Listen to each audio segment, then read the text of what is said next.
Assalamualaikum warahmatullahi wabarakatuh. Perkenalkan, nama saya Fadila Nurul Yasmi dengan NIM 60600122063. Saya akan menuntaskan tugas final project dengan mata kuliah persamaan diferensial biasa. Dosen pengampu Ibu Hikmah Fatuddin, SPD, MSI. Di sini saya mengambil tema persamaan diferensial biasa dalam bidang kimia dengan judul peluruhan radioaktif. Penerapan persamaan diferensial di bidang kimia peluruhan radioaktif. Yang pertama saya akan membahas persamaan diferensial secara umum, yaitu persamaan diferensial adalah persamaan yang memuat turunan dari satu atau lebih variabel tak bebas terhadap satu atau lebih variabel bebas. Sedangkan peluruhan radioaktif, peluruhan sendiri adalah perubahan radioisotop secara spontan untuk mencapai keadaan yang lebih stabil dengan memancarkan nuklida ringan. Sedangkan radioaktif merupakan kata sifat yang mempunyai arti memancarkan energi radiasi. Jadi, peluruhan radioaktif adalah peristiwa pemancaran sinyal radioaktif secara spontan. Zat radioaktif meluruh dengan memancarkan radiasi secara spontan. Misalkan, N3 adalah massa zat yang tersisa pada saat T. N0 adalah massa zat, maka laju peluruhan relatif terhadap massanya bernilai konstan. Oleh sebab itu, laju perubahan massa zat terhadap waktu T dapat dinyatakan dengan dN per dt sama dengan Kn, dan dN per N sama dengan kdt. Kemudian diintegralkan terhadap T menjadi ln N sama dengan Kt tambah C, di mana C merupakan konstanta sebarang. N adalah jumlah zat yang ada pada waktu T, dan K adalah konstanta.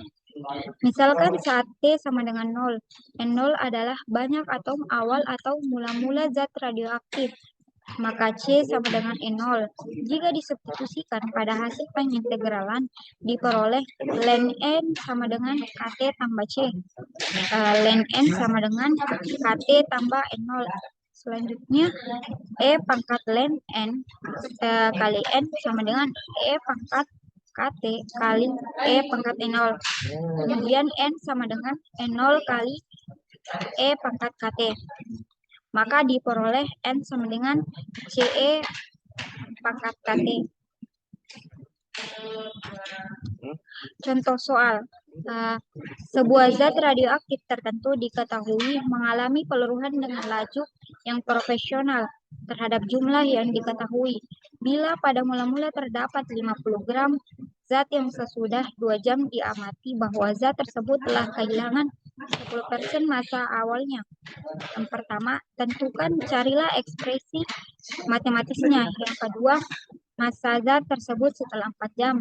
Dan yang ketiga, tentukan lamanya waktu dibutuhkan sehingga zat tersebut luruh jadi 1/2 massa awalnya. Pembahasan yang pertama, diketahui bahwa dari rumus N sama dengan C kali E pangkat Kt, di mana N adalah jumlah zat yang ada pada waktu T, K adalah konstanta, T sama dengan 0, dan N sama dengan 50. Maka N sama dengan C kali E pangkat Kt, yaitu N-nya 50 sama dengan C kali E pangkat K kali 0. 50 sama dengan C. Karena E pangkat K kali 0 yaitu 0.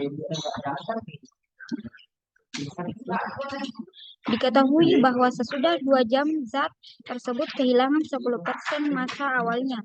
Maka ketika T sama dengan 2, yaitu 10% dikali 50 mil sama dengan 5 mil.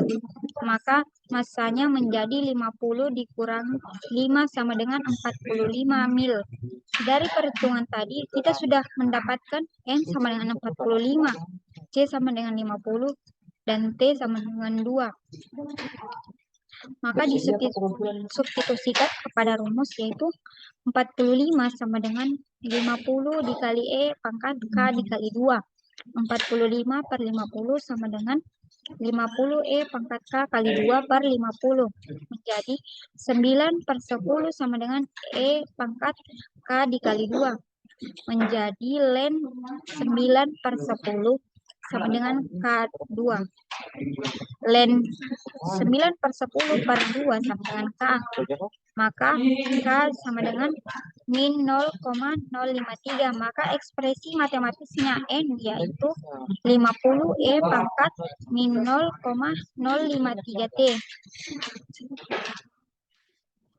B.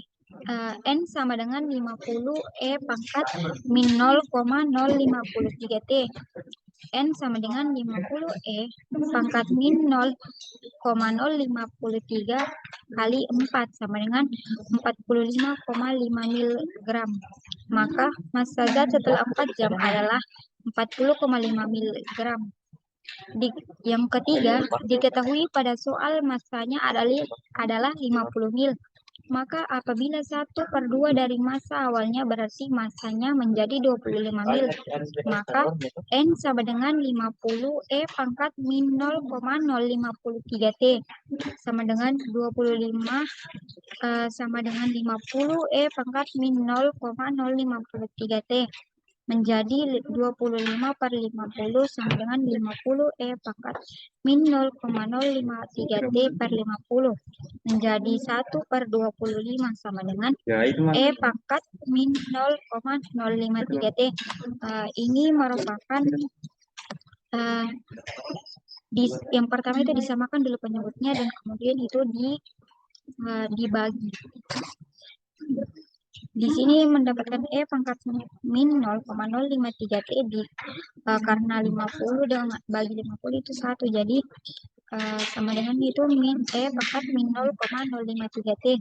Kemudian min 0,053T sama dengan len 1/2 dengan T sama dengan 13 jam. Contoh 2. Seseorang menyimpan $5.000 di bank. Tidak ada penambahan dan pengurangan. Carilah jumlah uang dalam rekening tersebut setelah 7 tahun dengan bunga 8,5% di 4 tahun pertama dan 9,25% di 3 tahun terakhir. Pembahasan. N sama dengan C kali E pangkat K dikali T. Kali N itu 5.000 sama dengan C dikali E pangkat K dikali 0. 5.000 sama dengan C.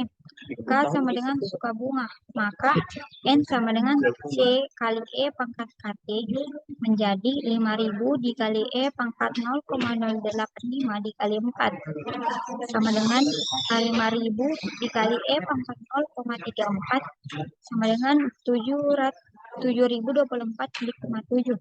Maka jumlah uang di 4 tahun pertama dengan bunga 8,5% adalah 7.024,7 dan N sama dengan C dikali E pangkat KT yaitu 7.024,7 dikali E pangkat 0,0925 dikali 3 menjadi $9.271,4. Maka jumlah uang setelah 7 tahun adalah $9.271,4.